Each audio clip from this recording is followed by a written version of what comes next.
छत्रपती संभाजीनगरमध्ये दरोड्याचा संशयित आरोपी म्हणून अमोल खोतकर यांचा एन्काउंटर पोलिसांनी केला.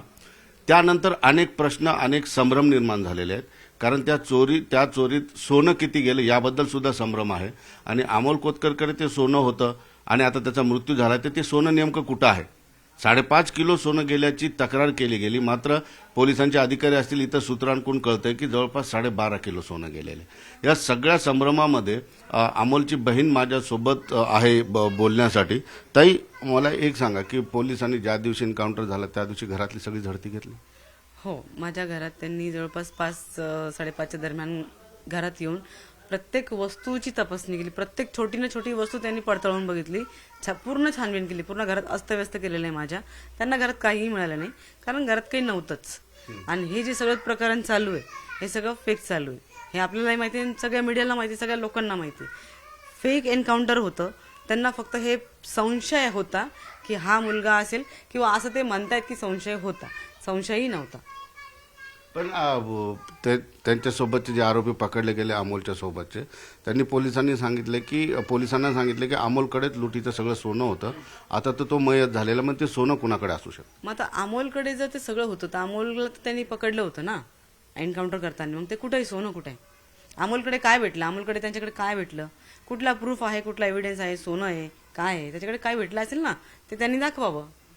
काहीतरी भेटलं असेल ना त्यांना. अमोलला त्यांनी जेव्हा एन्काउंटर केलं त्याच्या हातात काहीतरी सोनं असेल. इतकं सोनं घेणारा माणूस काहीतरी सोनं ठेवेल ना जवळ, थोडं तर ठेवेल. त्याच्याकडे सोनं भेटलं असेल, त्यांनी दाखवा मीडियाला की माझ्याकडे सोनं होतं. आणि कुठल्या तरी प्रकारे प्रूफ करा. त्याला जर तुम्ही मारताय तर काहीतरी प्रूफ करा, कारण प्रूफ तुमच्याकडे नाही आहे हे मलाही माहिती आहे आणि मीडियालाही माहिती आहे. संशयावरून नाही, कशावरून नाही, मुद्दामून त्याला मारण्यात आलेलं आहे. मी आधीपासून हेच बोलतीये, त्याला फक्त आणि फक्त जीवे मारण्याचा हा पूर्ण कट होता. तो तुम्हाला, तुम्ही 2 दिवसापासून ते सांगताय की त्यांनी तुम्हाला सांगितलं होतं की माझी सुपारी कुणीतरी घेतलेली आहे आणि माझा एन्काउंटर किंवा माझा मर्डर होऊ शकतो, अशा पद्धतीचं का बोलला असं? तो एकदम निर्भय व्यक्ती होता, एकदम डॅशिंग मुलगा होता तो, छोट्या छोट्या गोष्टींना न घाबरणारा. त्याला काय कल्पना त्याला होती, तर त्यांचं काय जे असेल, त्याला कुठे त्याचं भांडण झालं असेल कुणाशी किंवा काही वाद असेल, हे पूर्ण डिटेल मला माहित नाही. बट त्याला ही कल्पना होती की त्याच्यासोबत काहीतरी चुकीचं घडणार आहे, त्याची सुपारी दिली गेलेली आहे असं त्याला कल्पना होती. कन्फर्म त्यालाही नव्हतं.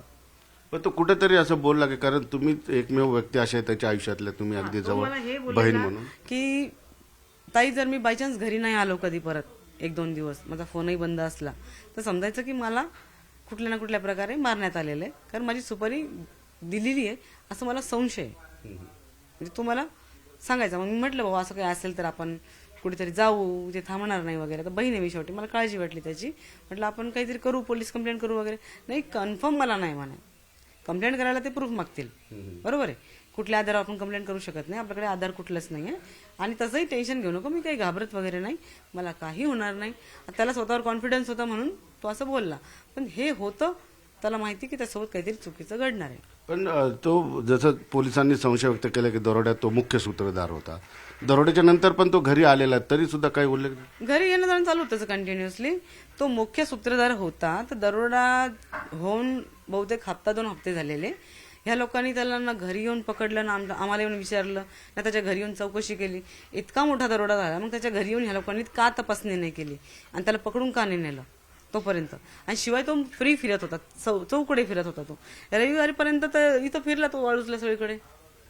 रविवारी रात्री पण फिरला, रात्री पण गेला तिकडे.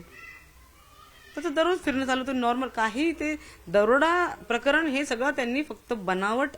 कुठे प्रूफ आहे का? तो कुठे दरोड्यात दिसलाय का? सीसीटीव्ही मध्ये कुठे दिसलाय का? कुणाला कुठे काही आढळलंय का? जर असं असेल तर त्यांनी मीडियासमोर दाखवावं की हा तो इथे आला, इथे कॅप्चर झाला, इथल्या सीसीटीव्हीत दिसला, किंवा अशा माणसाने त्याला ओळखलं, किंवा आय विटनेस असेल, काहीतरी छोटं मोठं प्रूफ असेलच ना. कुठल्या आधारावर त्यांनी त्याला संशय केला?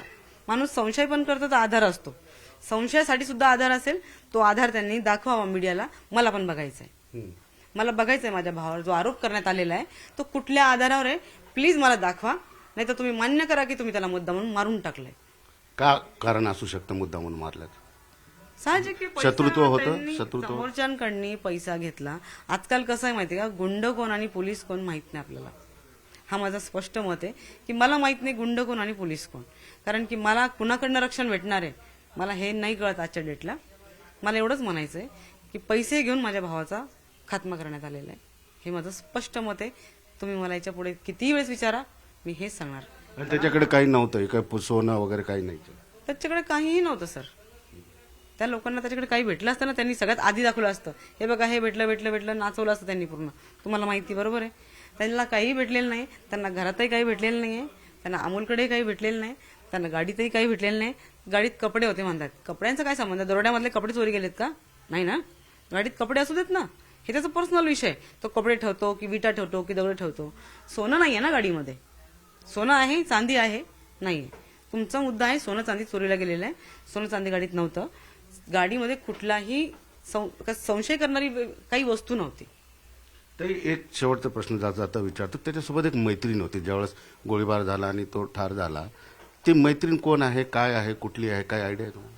हे बघा, त्याच्यासोबत मैत्रीण होती हे मला पोलिसांकडनी आणि मीडियाकडनी कळालं. बरोबर आहे. जसं तुम्ही मला विचारताय आता की मैत्रीण होती.